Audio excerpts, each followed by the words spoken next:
주님이 2024년도 지키고 돌봐주시고 이끌어 주실 것을 믿고 담대하게 나가는 꿈미래가 되기를 바랍니다. 2023년 꿈이 있는 미래교회는요, 믿음으로 소망을 품어 사랑하는 교회를 소망하며 지냈습니다. 고린도전서 13장 13절 말씀이죠. 그러므로 믿음, 소망, 사랑 이 세 가지는 항상 있을 것인데 그 가운데서 으뜸은 사랑입니다. 우리 꿈이 있는 미래교회가 2023년에서 그것으로 끝내고 새로운 것을 다시 시작하는 것이 아니라 그것을 계속 이어서 나아가기를 바랍니다. 그리고 이제 곧 시작될 2024년에는요, 누가복음 9장 23절의 말씀, 나를 따라오려는 사람은 자기를 부인하고 날마다 자기 십자가를 지고 나를 따라오너라 라고 하는 말씀을 마음에 품고 맡겨진 십자가를 기쁘게 지는 교회를 소망하면서 나아가려고 합니다. 십자가라고 하면 일단은 우리에게 어떻게 느껴져요? 무겁게 느껴지죠. 우리에게 십자가는 무겁고 힘이 들어서 피하고 싶은 것으로 여겨집니다. 예수님 당시 십자가는요, 사형 선고를 받은 죄수가 못 박히는 그러한 틀인데, 수치와 조롱 속에서 고통과 죽음을 맞이하는 그러한 형벌이었습니다.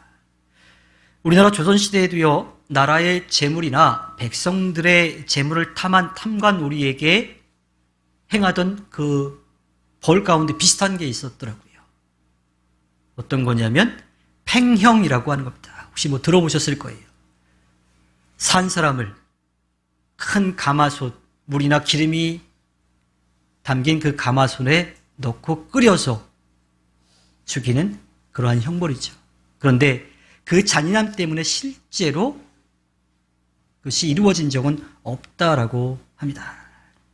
다만 탐관오리를 잡아서 공개적으로 그 사람을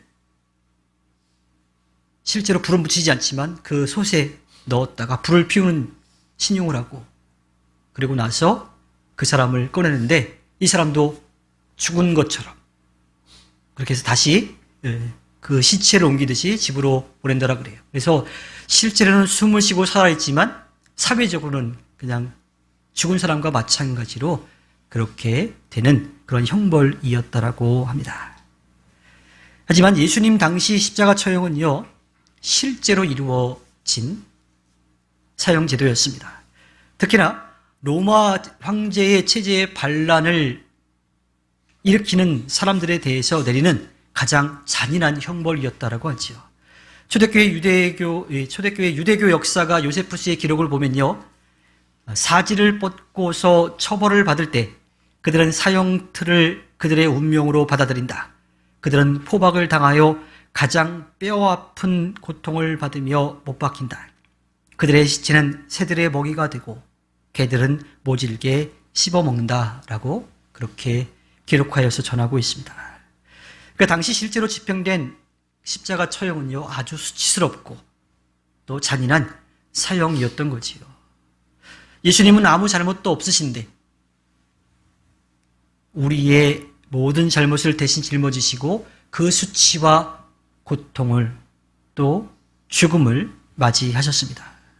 그런데 그 길을 걸어가시고 나서 우리에게는 생명의 길이 열리게 되었습니다. 하나님이 그 사랑하는 아들을 더 사랑이 필요한 우리들을 위해서 내어주심으로써 우리가 주님과 다시 만날 수 있는 길이 열린 거지요. 여기까지만 생각하면 너무 감사해요. 그런데 예수님은 거기에서 멈추지 않으시고 우리에게 한 걸음 더 나아가기를 요청하십니다. 오늘 우리가 함께 나누는 말씀이죠. 누가복음 9장 23절에 나를 따라오려는 사람은 자기를 부인하고 날마다 자기 십자가를 지고 나를 따라오너라. 십자가는 굉장히 두려운 것인데 그것을 지고 따라오라 그래요. 그것도 우리에게 맡겨진 십자가를 지고 예수님을 따라오라고 합니다. 예수님을 따라가려는 사람은요, 자기를 부인해야 된다 그래요. 한참 시대가 좀 지나긴 했었지만 지금 같은 시대를 우리는 자기 PR 시대라고 그러죠. 내가 뭘 하고 있다라고 하는 것을 많이 드러내야 되는 그러한 시대예요. 그래서 유튜브들 같은 경우는 어때요? 조회수를 가지고 자기의 위치가 어느 정도인지를 나타내잖아요. 그리고 유튜브 뭐 시작이나 끝에 꼭 뭐라 그래요? 구독, 좋아요, 알림 설정 뭐 이러면서 내가 하고 있는 채널이 어느 정도 영향력이 있는지를 나타내고 싶어 하는 거죠. 그래서 뭐 10만 뷰, 20만 뷰 이런 것들을 자랑하려고 하는 그러한 시대예요. 그런데 이러한 시대에 자기를 부인하고 주어진 십자가를 따라야 된다고 말씀하십니다. 말만 들어도 걱정이 앞서죠. 나를 드러내야 되는데 나를 부인하라고 하니까. 그런데요, 예수님의 말씀을 다시 한번 잘 들어보면 그 길이 꼭 걱정할 만한, 또 그렇게 두려워할 만한 길은 아니라고 하는 것을 알 수가 있습니다. 왜냐하면 예수님이 그 길을 먼저 걸어가셨기 때문입니다. 이민을 가면요, 처음 누구를 만나느냐가 참 중요하다고 하죠.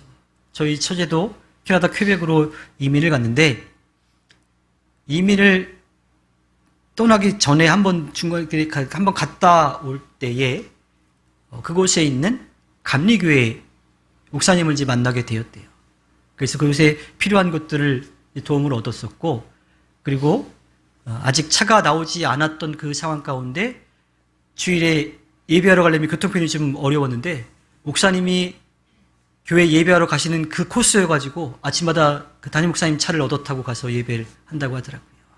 그리고 그곳에서 많은 정보들을 얻어서 이민 생활을 잘 준비해 가고 있는, 잘 시작하고 있는 그러한 단계인데, 이민을 가면 처음 만나는 사람들이 중요하다고 하는데, 왜냐하면 보통 처음 만나는 그 사람의 도움으로 어떠한 일을 시작하기 때문이에요. 그 사람을 인맥으로 해서 일들을 얻는 거죠. 그러니까 대부분은 처음 만난 그 사람이 어떤 직업을 가지고 있느냐에 따라서 그 직업을 같이 갖는 경우들이 많이 있다라고 그렇게 얘기하더라고요. 우리를 사랑하시는 하나님이 우리에게 사랑과 은혜를 누릴 수 있도록 이 땅에 보내신 예수님이 먼저 가신 길이에요.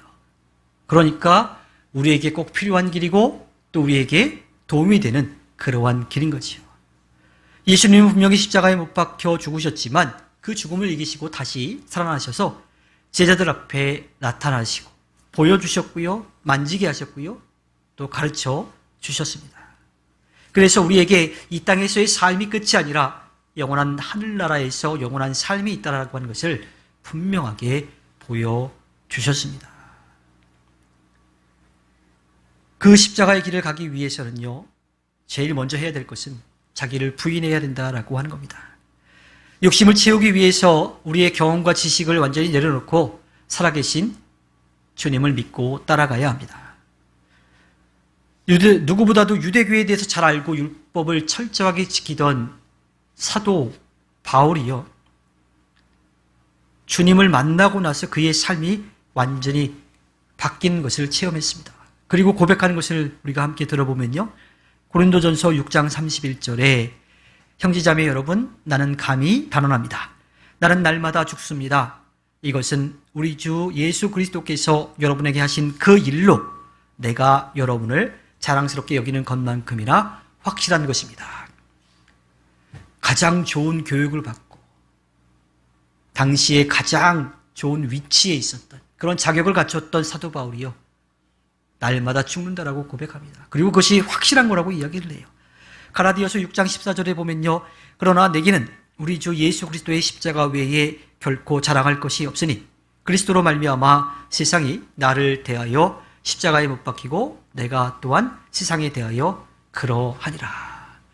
예수님이 걸어가신 그 길을 자기도 걸어가고 있다라고 하는 거예요. 십자가에 못 박힌 것, 자기도 세상에 대해서 그렇게 자기 자신이 죽었다라고 하는 것을 이야기하고 있습니다.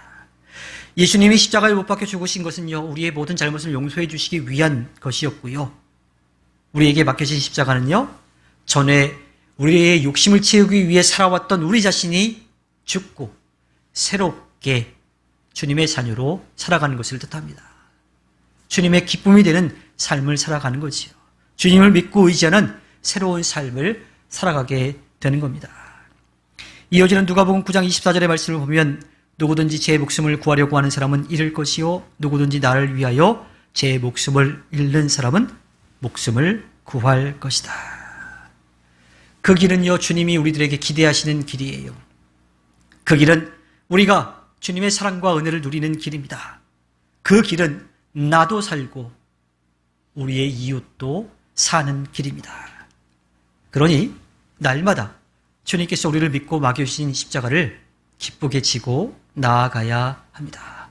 십자가가 고통, 두려움, 피하고 싶은 것이 아니라 주님이 먼저 지고 가신 그 길, 그리고 우리를 믿고 맡겨주신 길이기에 십자가에서 죽음을 맞이하지만 다시 살아나신 것처럼 우리도 우리 자신을 십자가에 못 박고 이전에 살아왔던 삶의 모든 것들을 내려놓고 주님을 바라보며 주님을 의지하며 주님의 기쁨을 되는 삶을 살도록 새롭게 태어나는 거지요.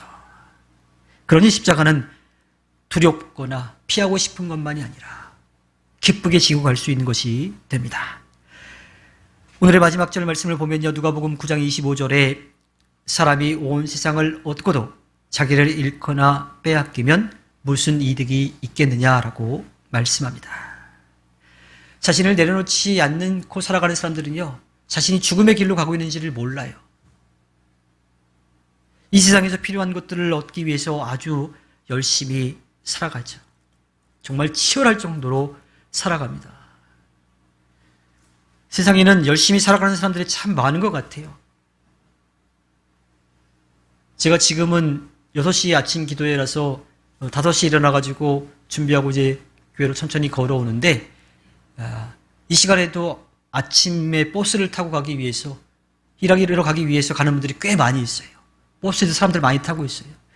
예전에 5시에 새벽 기도 할 때도 보면요, 4시 반에 나가도요, 그때도 첫 차가 아닌 새벽가게 다니는 그 버스를 타기 위해서, 출근하기 위해서 정말 잠도 덜 깨는데 막 출근하는 사람들이 굉장히 많습니다.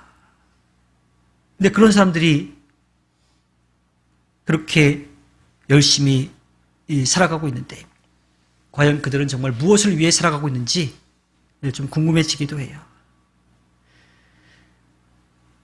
세상에는 열심히 살아가는 사람들이 참 많은데 해가 뜨기도 전에 일을 하러 첫 차를 타러 가는 사람들, 일 하나라도 더해서 더 많은 돈을 얻으려고 하는 사람들, 밥 먹는 시간이 아까워가지고요, 이동하면서 밥을 먹는 사람들도 있고요, 다른 사람들이 잠을 자는 그 시간에 한 푼이라도 더 벌려고 잠을 주려고 하면 늦은 시간까지 일하는 사람들이 많이 있습니다.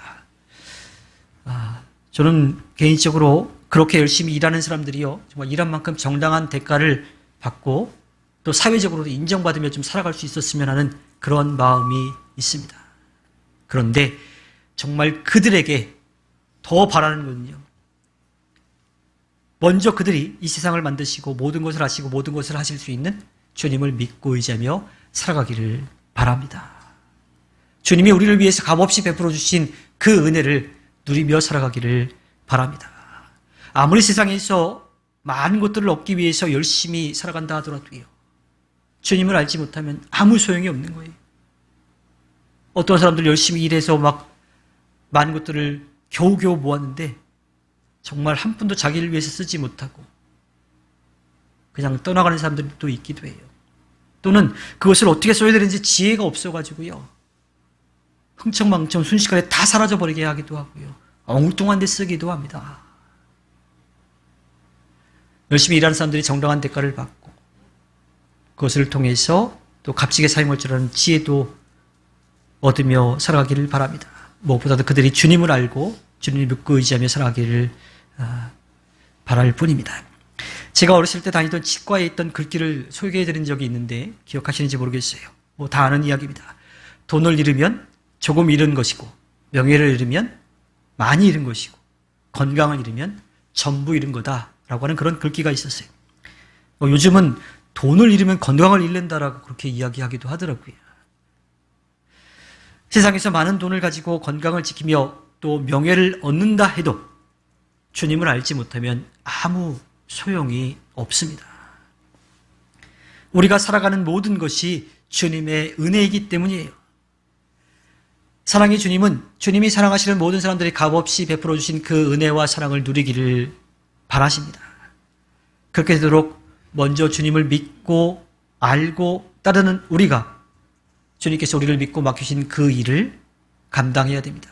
그 길을 우리는 십자가라고 표현하긴 하는데요.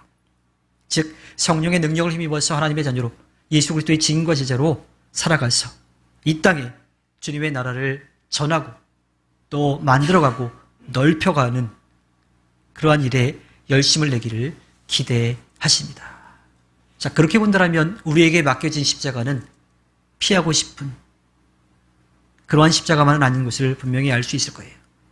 당연히 져야 하는 거고 또 그것을 지고 나아가기 위해서 열심을 내야 된다고 하는 것을 우리가 알 수가 있습니다.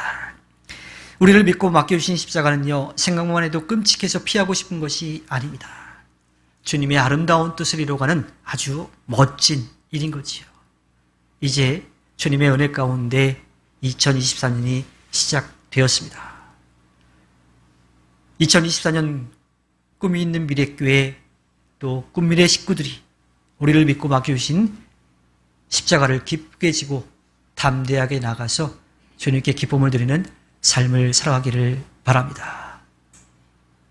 꿈이 있는 미래교회에 주어진 십자가가 있고 또 각자에게 주어진 십자가들이 있을 거예요. 그것이 무엇인지 찾고 또 그것을 지고 나가기 위해서 주님을 믿고 의지하여 담대하게 나아가 승리하는 꿈미래가 되기를 주님의 이름으로 부탁드립니다.